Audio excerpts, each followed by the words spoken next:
attended my first assembly of First Nations, there were 4 other female chiefs sitting together who took me under their wing and supported my growth in that role. And without that mentorship, I think we would not have women in leadership the way that we do. It's an incredibly important part. My community, as I said, has always been incredibly supportive of women. I feel like the majority of supports for women in our community were in place by the time I was elected. We have a daycare center in our community that takes children as young as 6 weeks and without cost to Indigenous women in our community supports those children until they reach our school program. And we have before and after school care at our daycare center for Indigenous mothers in our community. Seeing the benefits of that is incredibly important. And I think one of the best things that ever happened to my community. In closing, tell me, 30 seconds I have left apparently. So you mentioned that there are women who own houses who have to obtain the minister's permission to remortgage their houses. Is that correct? They have to obtain funding from the Minister or the Indigenous Services Canada, or they have to have a loan guarantee from the Minister of Indigenous Services to get a loan to purchase a home or build a home. Perfect. Merci beaucoup. Merci. We're now going to go, I believe, online. We'll be going. Is she back? Okay, hi, Emanuela, you're back. Wonderful. Okay, we're going to go back to Emanuela for 6 minutes. Or I'm sorry, 5 minutes. Emanuela? Thank you, Madam Chair, and I want to thank all of our organizations and witnesses for being here today and for doing the incredible work that you all do to support women. I'm going to focus my questions on Yes Employment, an organization that I know does incredible work because I've seen the results of that work, and I've seen, I know that there are people that benefit of whom I know of, right? So I do appreciate what you do. You did allude to the fact that with every additional intersectionality, there are additional barriers. So, of course, not only are English-speaking Quebecers, do they experience a gap in employment, but there's also the fact that being a woman will only make it more difficult, and then being of a minority community, of another type of minority community, will make it even more difficult. And so my first question to you is, from what I understand, you did take advantage of the women entrepreneurship strategy between 2019 and 2022. Is that correct? Yes. And that was the Elevate Women program? Yes. And then from what I understand, you had some difficulty receiving the same funding in 2023. And I'd like for you to maybe explain to the committee why that is and what makes your particular organization different in terms of why it wouldn't have received funding in this second round or in the last round. Yes. So we are part of the new funding structure, but we had to change our application and the way that our program is rolled out in order to fit the guideline for the new funding call for applications. When the fund was released in the most recent version, it was for national initiatives. And while that works for other language minority communities, so for French language minority communities across Canada, they are dispersed across the country. So there was an ability to form national partnerships fairly easily with that. But for us, our official language minority community exists within the province of Quebec. So we partnered actually with a number of universities to manage to still roll out our program, but we had to change it quite a bit in order to still access that funding. Does that answer your question fully? It does. And actually, a follow-up question that I have is, what can you recommend of the government in order to make it easier for you going forward? And is there any particular exceptions that should be included in the wording of a program, or should there be a specific type of what do you think are some solutions to that going forward? Definitely. I think that while I understand the national scope and the intent behind that, I think you have to look at the differences within communities and their ability to form national partnerships that will support those communities across the country, because certain communities might not be dispersed across the country. So when you're looking at offering programming that targets specific groups, for instance, linguistic minorities, it is important to take a lens at both linguistic minorities, that official language minorities that exist within Canada, and really look at the unique kind of characteristics of the community and what those communities will need. And when you're looking at funding packages, make sure that you're making it accessible to all of the communities across Canada and their unique situations. Okay. And going forward, besides that particularity, is there any way that the federal government would be able to help your organization, and I guess all of the organizations that are helping women out there, especially in terms of economic empowerment? Definitely. So we outlined some of the different funding opportunities that we have, just in terms of the way that funds can be structured. Melton brought up a very good point about a lot of funds are structured around scalability of businesses, but that's not necessarily the reality or the goal for many women-led business ventures.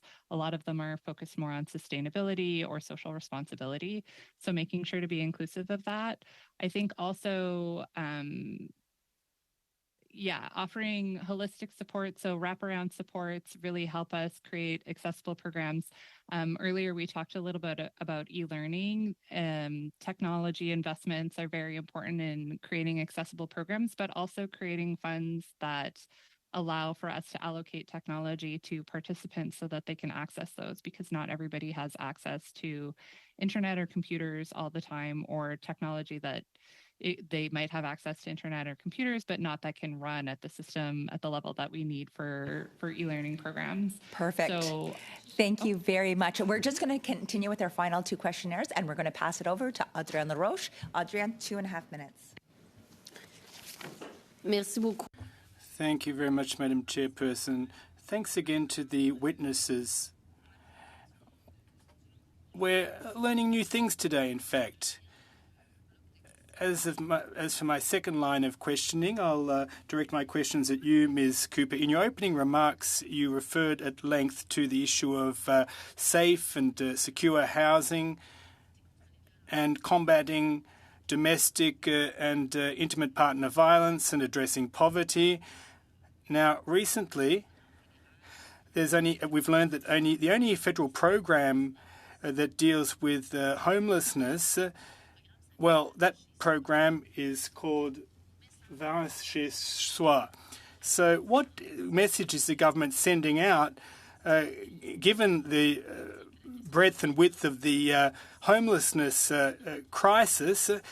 What message is the government sending when it only has one program and it's only investing in one single program for social and community housing? There have been a lot of funding cutbacks, and it's not helping women get out of homelessness, is it? So Paperback has been involved in the last couple of years around shelters and transitional housing with CMHC and Indigenous Services Canada.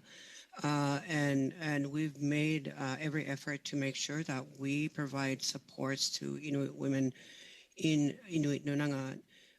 Inuit Tapari Kanatami also has, through its Inuit Crown Committee, Partnership Committee, the establishment of a homelessness caucus or membership there, and ensures that they support through the 4 land claim regions efforts to address homelessness.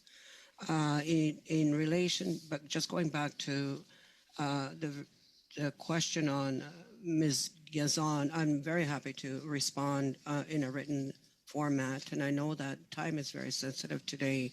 But again, in the homelessness or housing is the foundational issues for Inuit.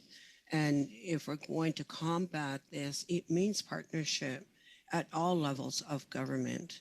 And we've seen examples of P3 initiatives that ensures that we are building successful infrastructure, but yet we're still way behind in Canada. Excellent. When it comes to housing and homelessness. Thank you so much. And on to our final line of questions with Leah. Leah, 2.5 minutes. Thank you. I'd like to allow Madame Cooper a chance to finish the question I asked in the first round. Madame Cooper? So again, violence against Inuit women, I mean, this is not new. It's all interrelated to colonization, residential school. If we're rooted in Inuit values and Inuit principles, everybody has a role and a place in our cultural ways. And there's somewhat of a loss in our cultural values today. And how are we going to ensure we're rooted in the work that we do or the community that we affiliate with? So entrepreneurship has always been a part of Inuit culture and supporting our needs because the economic or the workforce is just not there for a lot of our communities, especially in the smaller communities where it's predominantly government. So our pivot is towards entrepreneurship and mining sectors to ensure that families are being fed at the end of the day. Thank you so much. My last question is for Madame Solov. Is that right? Sorry. Kathy Slotsy. It's Norwegian. So it's a tricky one. Sorry. Just very quickly, I know you spoke about intersectionalities. I've been very concerned about the attack on trans women, particularly by elected officials lately, and how that might impact participation in the workforce or place them at risk in the workforce for harassment or being unsafe. Could you share your thoughts about that? I'm not sure if I have any specific feedback, but I just could say that in terms of our programming, we're always looking on building the most inclusive programming we can. The way that YES offers its support is very holistic. So we look at the needs of the individual and try to build programming and supports around that. A lot of our programs are one-on-one, but they also involve workshops and networking. So we really try and focus on kind of a 360 of support. In terms of the actual attacks in workplaces, I don't have statistics on that right now to offer, but I would say that it is very important to us as an organization to make sure that we're inclusive of supporting all communities, including transgender. Awesome. Thank you so much. And now we have to wrap up our first panel. I would really like to thank all of the witnesses today for bringing your voices and your strong testimony today. We are going to suspend and come right back. So suspend.